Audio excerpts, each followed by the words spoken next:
So the curb cut approach is how we really talk about the important impact and effect of the work that we're doing around equity. One of the core tenets of it is that when you meet the needs of the most vulnerable among us, that there are benefits that accrue to everyone. And when we say the curb cut effect, what I mean is everybody knows and is familiar with curb cuts. They're the cuts in the sidewalk that when you're walking and you're crossing the street, the curb actually goes down to the street.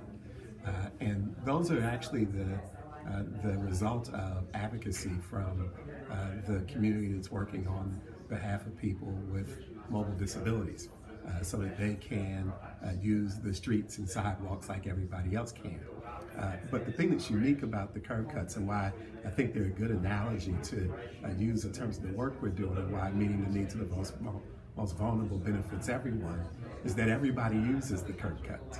So when you look at people, if you just stand on the sidewalk and you watch who's using curb cuts, what you will see is you have lawyers with their suitcases full of briefs and they're using the curb cuts.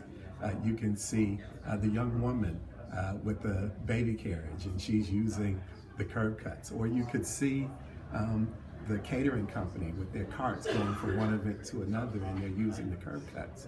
So curb cuts are the perfect example of how when you meet the needs of the most vulnerable, there are benefits that accrue to everyone. And if you think about that principle and apply it to areas of work that we're engaged in around social change, the same thing applies.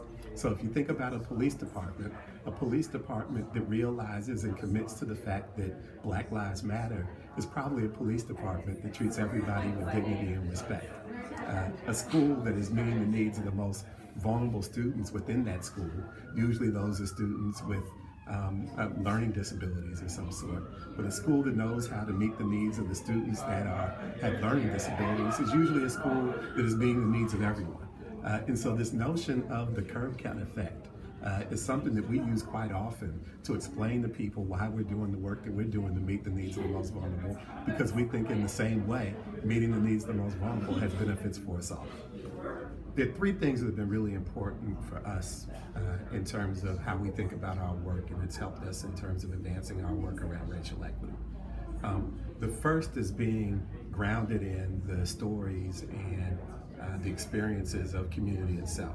We did a number of community meetings when we were thinking about our process to engage the community and ask them what they thought were some of the challenges in the community and some of the ways that those challenges could be addressed. And that was actually instrumental to us in helping to define strategy. Another piece that's been really important to us is data. We've used data to define where we need to go, to identify what the needs are and where the challenges are in our community. And we've used data disaggregated by race to let us understand how the nuances of the work vary from one racial or ethnic group from another, and how results vary from one group to another. And so data has been another very important thing to us in terms of how we've been approaching our work. I would say the last thing that's been very important to us is the ability to really think about how we engage in the work in ways that go beyond just our grant making. We really think that engaging in partnerships, working with others in our sector and even other sectors has been very important for us in terms of achieving impact in the community.